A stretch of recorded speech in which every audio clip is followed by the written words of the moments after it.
भगवान ना बीजेपी के हैं ना आरएसएस के हैं। मंदिर कब बनेगा और मंदिर कहाँ बनेगा, मंदिर का डेट कब होगी। अब तो मंदिर बन गया, ऐसे लोग का जीभ काट लेना चाहिए। सत्यानाश उनका अविनाश होगा। हमारे सनातन संस्कृति शब्द है ये ज्ञान वापी, उसके ऊपर मस्जिद बनाया गया। नमस्कार, मैं हूं कमलनाथ। आप देख रहे हैं KN24 न्यूज। माघ मेला प्रयागराज 2024। सबसे पहले आपको बहुत बहुत शुभकामनाएं हमारे चैनल में। जी, आपको बहुत बहुत धन्यवाद। और मैं यही कहना चाहती हूँ कि माता रानी आप लोग को और अच्छा हिम्मत दे और आपके बहुत ढेर सारा सब्सक्राइब हो, फॉलोवर हो। और मैं जितने भी आपके चैनल के फॉलोवर हैं सभी को माघ मेला 2024 का हार्दिक मंगलमय शुभकामना मैं व्यक्त करता हूँ। माता जी, माघ मेले की तैयारियां कैसे हो रही हैं? इसको आप कैसे देख रही हैं और जो भी कुछ तैयारियां उनको कैसे आप बताना चाहेंगे?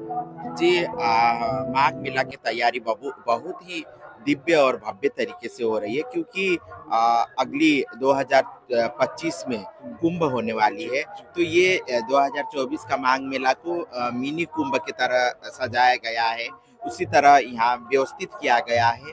और मैं यही कहना चाहती हूँ कि माघ मेला जब मकर राशि में सूर्य भगवान प्रवेश करते हैं, तभी उसी दिन से हम लोग माघ महीना बोलते हैं। मकर संक्रांति के बाद ही जब सूर्य भगवान दक्षिणायन से उत्तरायण में प्रवेश करते हैं, तब माघ मेला शुरू होता है। तो इसमें क्या है, हमारे जितने भी कल्पवास यहाँ पे सवा महीना रहते हैं और भजन कीर्तन करते हैं। और शाम को मतलब दिन ढलने से पहले भोजन करना और रोज गंगा जी का स्नान करना, भजन कीर्तन करना, इससे क्या होता है, आपको मोक्ष प्राप्ति होती है। ठीक है ना। और हमारे गोस्वामी जी ने भी लिखा, देव धनुज किन्नर नर सेरेरी सादर मजही सकल त्रिवेणी। तो ये त्रिवेणी है, त्रिवेणी के तत्व है। तो इसमें बहुत सारे ये माघ के समय में हमारे 33 कोटि देवी देवताएं यहाँ वास करते हैं। तो यदि आप यहाँ गंगा जी के रेती से आपका रेती एक भी कण आपके शरीर में पड़ता है तो आप धन्य हो जाते हो। तो ये मान्यता है। और ये प्रयागराज का जो माघ है ये बहुत ही महत्वपूर्ण है, क्योंकि यहाँ गंगा जमुना सरस्वती का तीनों का समागम है। और अमृत भी सबसे पहले यही प्रयागराज में ही छलका था, यही धरती है।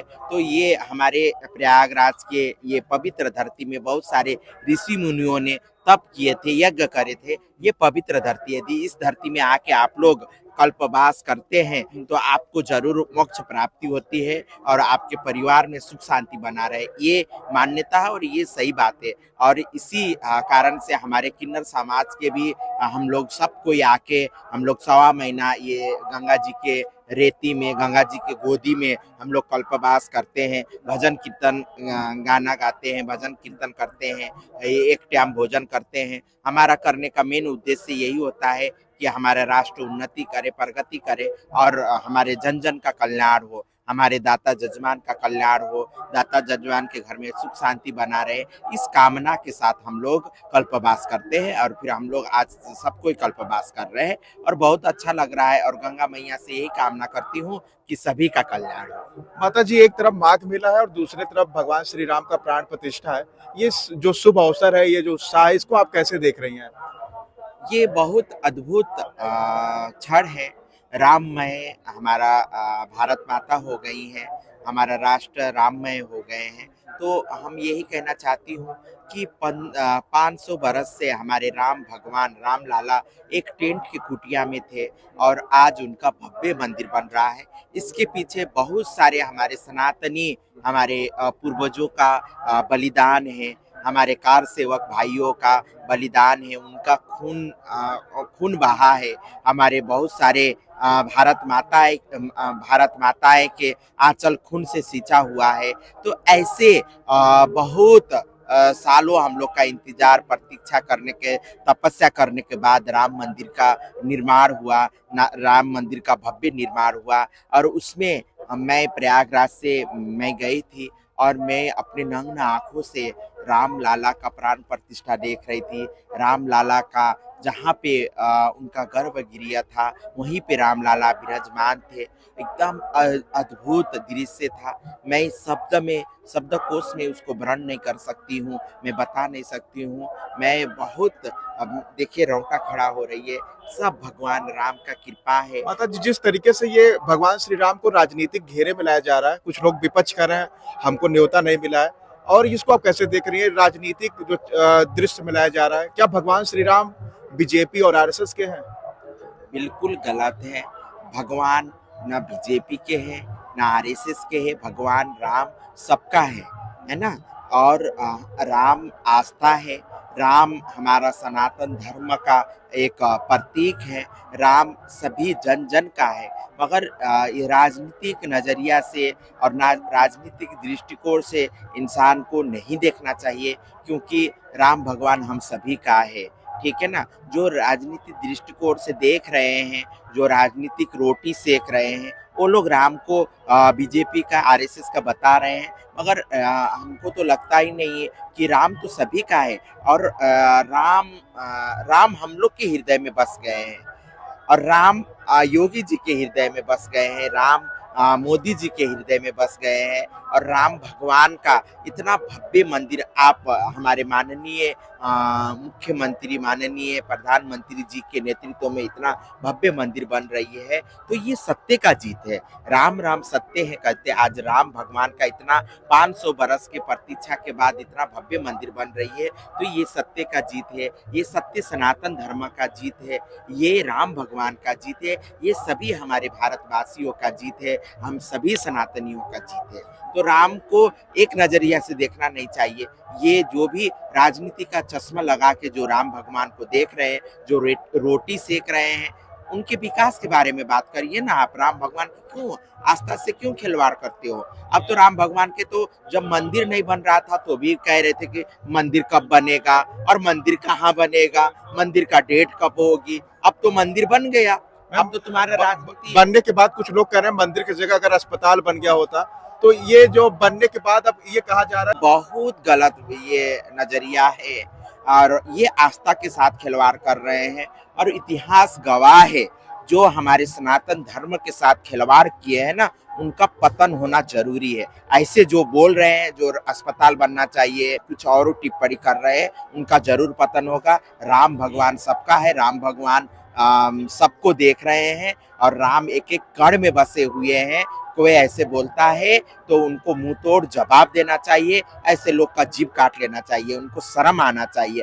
आज तक नहीं बन रहा था तो राजनीतिक रोटी सेक रहे थे कि कब बनेगा, कहाँ बनेगा, कब डेट होगा। अब बन गया, अब तुम्हारा राजनीतिक जो रोटी सेक रहे थे वो बंद हो गया, तुम्हारा दुकान बंद हो गया। विकास के बारे में क्यों बात नहीं कर रही हो?